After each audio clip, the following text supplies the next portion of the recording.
राजनीति में कुछ नाम ऐसे होते हैं जो कभी चर्चा से बाहर नहीं जाते। कभी जिद के लिए, कभी जमीर के लिए और कभी जमाने को चौंकाने के लिए। और ऐसा ही नाम है अजित अनंतराव पवार।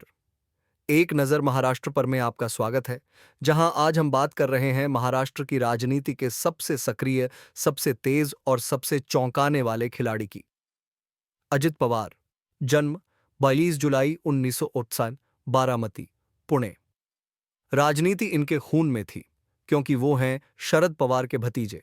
मगर उन्होंने अपनी पहचान खुद के दम पर बनाई। सिर्फ विरासत नहीं, काम करने की रफ्तार, फैसले लेने की तेजी और साफगोई से बोलने की आदत, यही बनाते हैं अजित दादा को सबसे अलग। लोग उन्हें प्यार से कहते हैं दादा। लेकिन जब दादा गुस्से में आते हैं तो सामने वाले मंत्री भी कांपने लगते हैं। उनका स्टाइल है कम बोलो, ज्यादा करो। पुणे जिला परिषद से लेकर विधानसभा, जल संसाधन मंत्रालय, उप मुख्यमंत्री की कुर्सी तक दादा ने हर जिम्मेदारी को 100% तेजी के साथ निभाया। लेकिन उनकी कहानी सीधी नहीं रही। उसमें ट्विस्ट हैं, मोड़ हैं, बगावतें हैं। 2019 की सुबह याद है ना, जब पूरा महाराष्ट्र सो रहा था।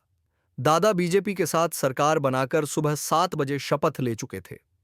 पूरा देश चौंक गया, लेकिन दादा शांत थे। क्योंकि दादा राजनीति करते हैं बिजली की स्पीड से, कोई अंदाजा नहीं लगा सकता। उसके बाद गठबंधन टूटा, फिर जुड़ा, फिर टूट गया। और आखिरकार 2023 में दादा ने बड़ा फैसला लिया।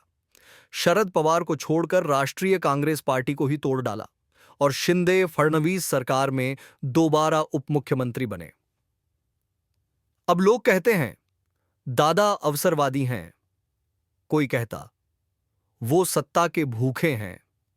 लेकिन एक नजर महाराष्ट्र पर यह कहता है दादा वो खिलाड़ी हैं जो हर चाल से पहले चाल सोच चुके होते हैं।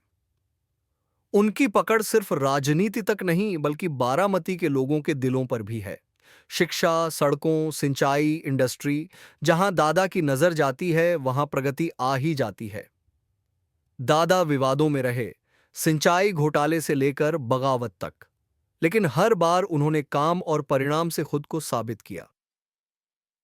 आज वो शिंदे फडणवीस सरकार के तीसरे और सबसे चतुर स्तंभ हैं। वित्त मंत्रालय की जिम्मेदारी, बजट से लेकर योजनाओं तक, सब पर उनकी सीधी नजर है। दादा सिर्फ नाम नहीं, वो एक स्टाइल है, एक चाल है, एक पावर हाउस है जो कभी थमता नहीं।